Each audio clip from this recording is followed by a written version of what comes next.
Look, I don't want to comment on court judgments. I'm sure there'll be a process. I suspect there will be an appeal or whatever. I mean, the important thing is the process of justice should be allowed to function. In any case, whatever the cases may be, I think that accusations are made, consequences follow, but justice must be seen to be doing its course. Now, if the appeal is going to be made, then we have to see what the next stage produces. If there is no appeal, then certainly you should treat him as somebody who has been honorably discharged. I don't think we should right now pass judgments on ongoing judicial matters. And so how do you see now the House is again dealing against? I'm disappointed. You all know that for several years now, for a dozen years at least, I've been saying that we need to use Parliament. It's a big asset for the opposition. We get to question ministers. We get to actually have an opportunity to raise our constituency issues, other national issues, 0 hour, Rule 377. We get an opportunity to frankly put the ministers on the spot with some of our issues.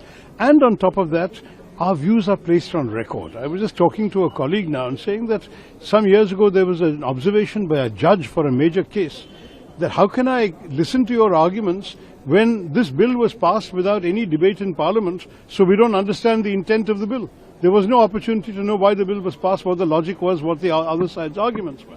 So even when we know the government has a majority, we should speak and place our views on record so that there is a record, even for future judicial cases, whatever, as to what the concerns were at the time the bill was discussed and so on. This is something which even judges value, understanding the issues that were discussed in the bill. So Parliament has a value over and above the immediate passage or non-passage of a bill, the votes that the opposition or the government may have today. Tomorrow it may not be the same. So we have to understand that this is of great value. So I am personally somebody who values Parliament as an institution for debate and discussion.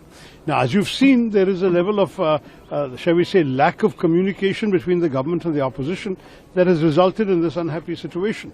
I believe that part of the job of the government is to ensure that Parliament functions properly, because it is in their interest. They want to get their bills passed, all that. They should come and talk to the opposition.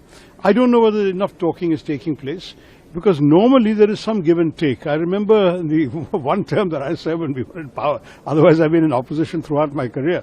But in that one term, it was a common practice for our Parliamentary Affairs Minister to go and reach out to the other side in order to try and prevent disruption. Sometimes the other side won't listen. But otherwise, you accommodate, there's some give and take.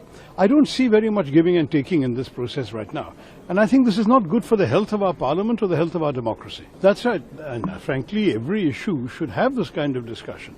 Parliament should ideally be a forum where, tomorrow they might bring something like the FCRA bill, the Viksit Bharat Shiksha Abhiyan, the delimitation bill, women's reservation. These are all issues of great consequence for the entire nation.